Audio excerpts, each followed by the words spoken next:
Good afternoon and welcome to the April 7th edition of Success by Association Live.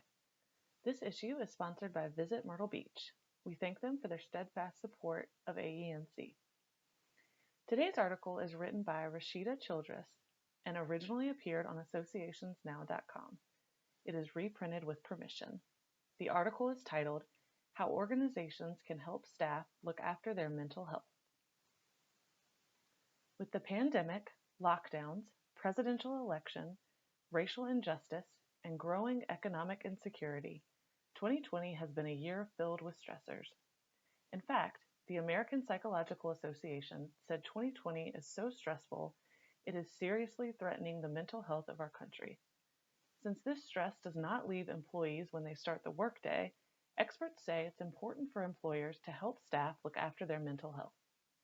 This is an important time for leaders to say, we care about mental health.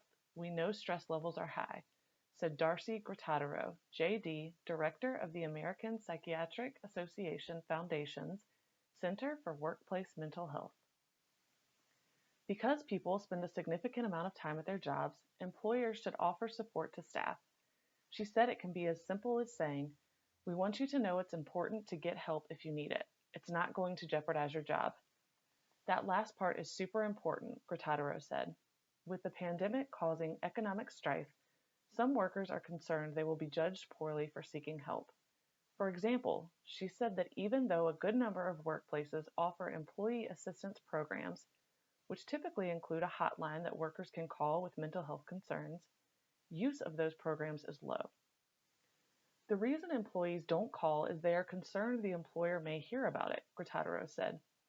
Especially now when unemployment is going up and there is concern that it could put their job in jeopardy.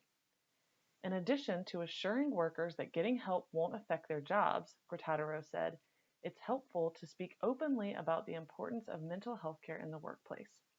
As long as mental health remains a taboo topic, we are not going to make progress, she said. Half the people with depression don't receive care. It's not like that for almost any other health condition. Grottadero also recommended getting staff involved in your organization's efforts.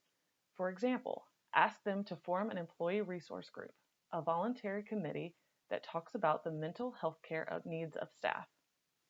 What it allows you to do when you have an employee resource group is to ask them, how are we doing? Grottadero said. Do we need to put more information out? Are we doing a good job of messaging what's available?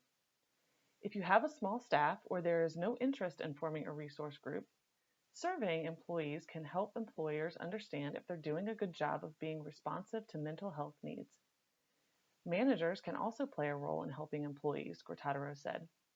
People managers can notice the early warning signs of changes in people, not in a diagnostic way, but seeing someone's change in appearance, behavior, or thinking, she said. Then it's knowing how to start a conversation. For managers, the key is making that conversation about checking in rather than being intrusive. Checking in is a sign that you care about the person and there are issues coming up impacting performance, Grottadero said. It's not diagnostic. It's not saying, you look depressed. This is more, are you okay? These are the changes I'm seeing in your performance. Some things that might prompt a manager to check in would be someone starting to miss deadlines, regularly being late to meetings when they hadn't before, or having changes in performance that are atypical. I would say that if you're seeing something, you should really use your good judgment, Grottadero said. If the degree is fairly low, keep an eye on it. If they're really out there and they lose it and shout at a coworker, it should be addressed right away.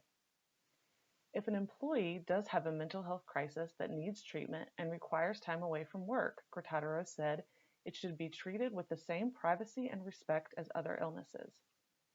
It's really important if someone goes out on leave, it's treated the same whether you go out for cancer or if you go out for depression, Grottadero said. It's about honoring privacy. If you hear of gossip or discussion, ask people to be respectful of their coworkers. What policies or programs does your association have to help staff put mental health at the forefront?